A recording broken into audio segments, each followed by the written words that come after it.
Picture this, a warm spring day in ancient Rome. The sun glints off marble columns as a group of men in togas hurry towards the Senate.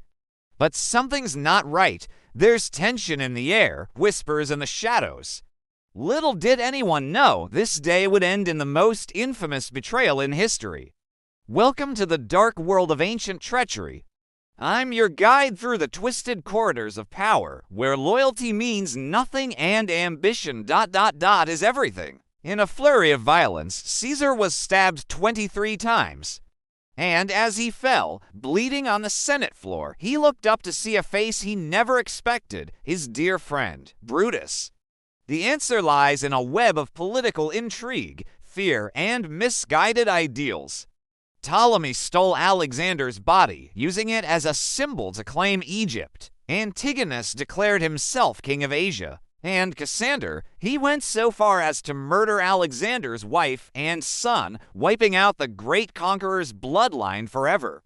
Playing everyone against each other during the brutal Peloponnesian War, Brutus believed he was saving the Republic from a tyrant.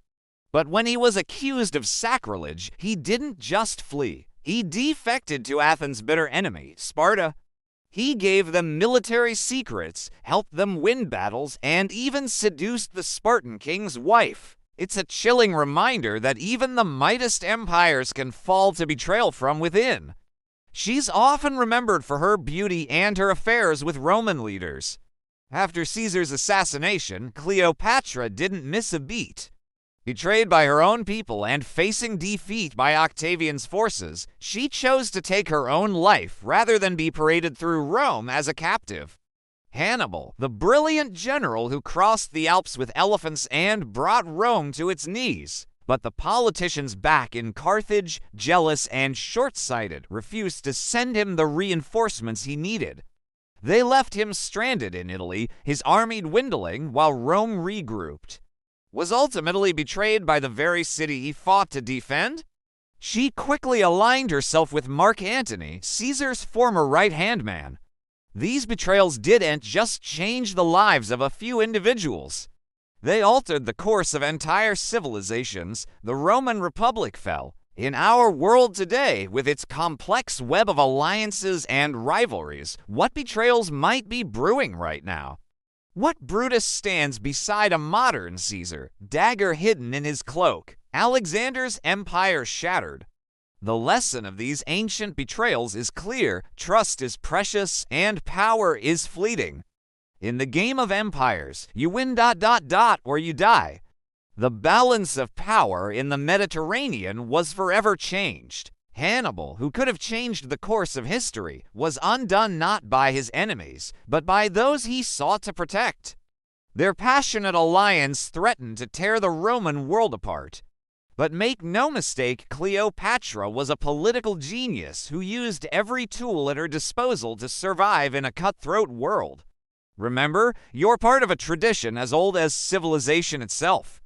The question is, will you be Caesar ... or Brutus? Instead, he plunged Rome into chaos and civil war.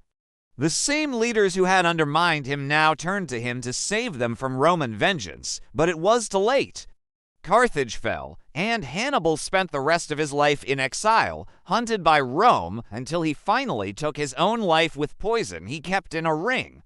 One moment of weakness, one misplaced trust, and it could all come crashing down. She allied herself with Julius Caesar, using her charm and intelligence to win his support.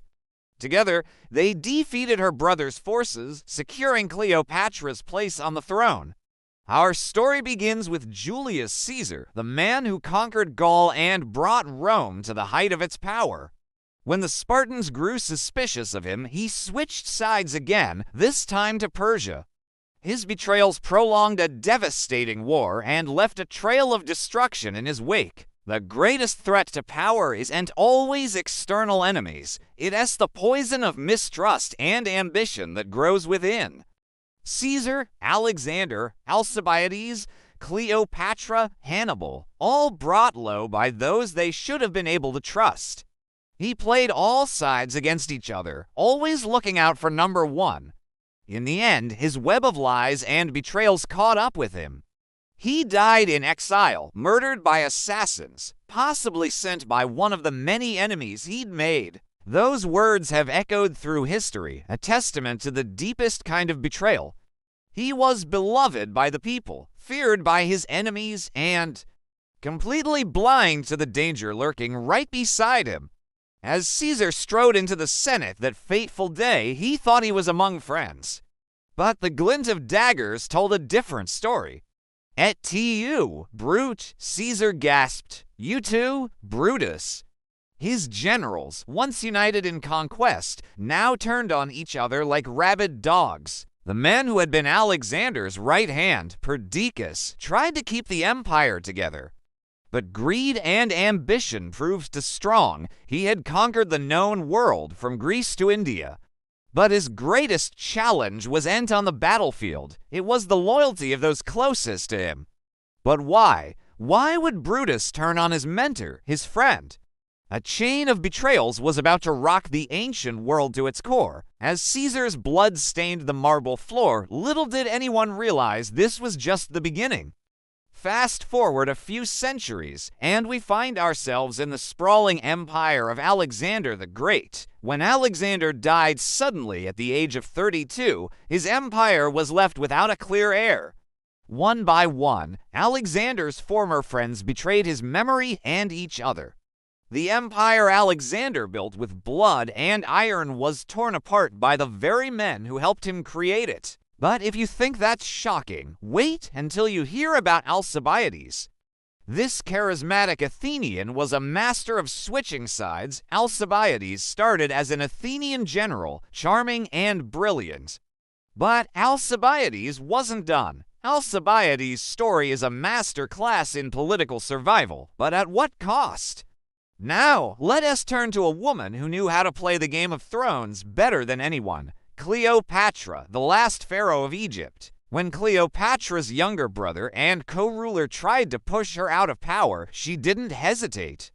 But here's where it gets really interesting. In the end, though, even Cleopatra's political skills couldn't save her. Cleopatra's story is a testament to the razor's edge that ancient rulers walked. But perhaps the most tragic betrayal of all is the story of Hannibal and the fall of Carthage. After years of war, Hannibal had pushed Rome to the brink. Forced to return home, Hannibal found Carthage a city divided. The fall of Carthage is a stark reminder of how internal divisions and betrayal can destroy even the mightiest civilizations. As we look back on these tales of betrayal, a chilling pattern emerges. But here's the twist that lines keep you up at night, and it makes you wonder. History doesn't just repeat itself. It whispers warnings to those who will listen. So the next time you shake someone's hand or make a promise,